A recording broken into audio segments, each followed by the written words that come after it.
Now, your ABC 7 First Alert Weather Forecast with meteorologist John Scalzi.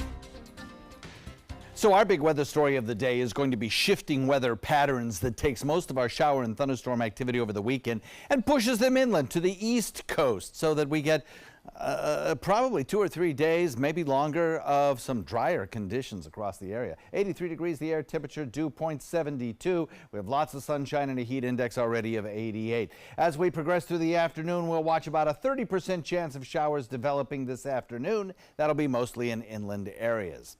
We had a kind of cluster of showers that continued on for a long time, all part of a trough of low pressure and an old boundary from storms that exited around Venice out into Gulf waters. Those showers were pretty powerful this morning right off the coastline, but they have since sort of dissipated and left us with a few coastal showers beginning to develop now. That's the 10% chance of coastal showers that will eventually drift into about a 30% chance of inland storms.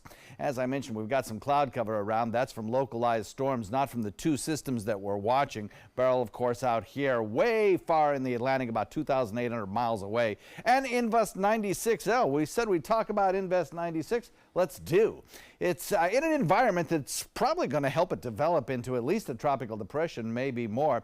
And the computer models continue to suggest a motion that will eventually carry it out into the Atlantic, though there's still a lot of confusion here because steering level winds are probably not all that great. It may just meander out here for 3 or 4 or 5 days before possibly strengthening and giving some rough seas to parts of the North Carolina coast. Hopefully it won't take these tracks that carry it closer to the coastline, but it's still pretty early to tell. In any event, it probably won't affect the state of Florida as it drifts off to the north and to the east. We'll continue to monitor it, of course.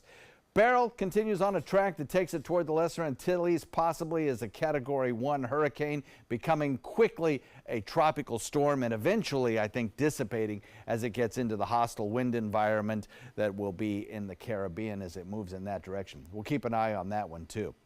Southwest wind becomes west at about 5 knots. Pretty decent day for boating. You'll just be dodging a few showers out there. Otherwise, 30% chance of storms today. Tomorrow, about 20% as those winds start becoming more westerly, driving the storms toward the other coast. And then as we head into next week, we'll talk about a 30 to 40% chance of showers each and every day. Scott?